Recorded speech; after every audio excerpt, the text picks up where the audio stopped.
I'm going to show you how to operate an MY20 system in our motorhomes. So you can see this works off two different control units. This side is your power for the back of the vehicle.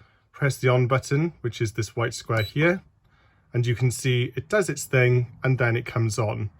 Above you have the light switches, so press that to activate the lights, and then around the cabin there are a range of light switches, and under the cabinets you have the blue digital ones. Coming back to the unit, we have the rear power being the leisure battery. You can see 12.7 volt, but more usefully the percentage. Above you have the water situation. Press it once for the blue. You can see this vehicle currently has no fresh water in it. Press it again, the red meaning bad, that is your grey water, that is empty, that is on 0%. Down the bottom here we have the water pump, and you can hear it chugging there, getting up to pressure, because there is actually a little bit in there for it to get to pressure with. That will always need to be on for you to be able to get water at the taps or shower. This one here, this one doesn't have an outdoor light, so this one is not active at the moment. And then B1, you can press that, and that is your engine battery, which is at 12.2 and at 68%, which of course will charge when you drive. Then the top one is the temperature in the cabin.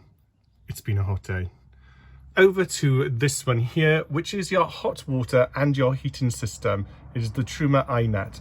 A lovely, wonderful system that can be a bit temperamental, so pay attention to this one in particular. So once you are pitched up and you have your hookup on and your gas, or if you're wild camping you have your gas on, then you come inside and press the circular button to activate it.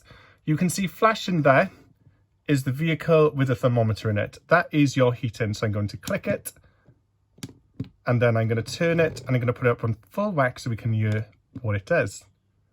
So the flame at the top means that it is not active yet. And if I quiet, you should hear some clicking behind me from the unit itself.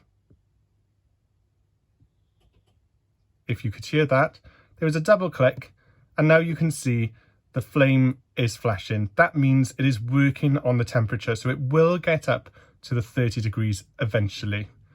This one has an error code, which I will show you how to reset, and I've done this for a reason.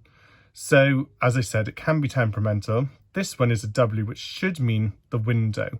But I'm going to ignore that a moment, and I'm going to go back, and I'm going to turn the heating off to the off position. Always do that when you're finished with it, or if you're going to de-pitch. So make sure you do that before you turn off or unplug, turn off the gas or unplug the electrics. The same with the water. So next to it, you can see there's water with a thermometer in it.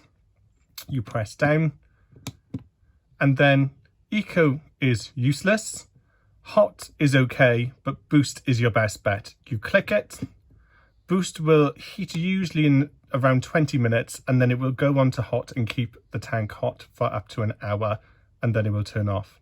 Same situation, wait for the double click,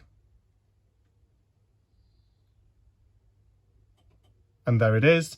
And now boost is flashing, meaning that it is working on getting on to temperature. I'm again going to turn it off.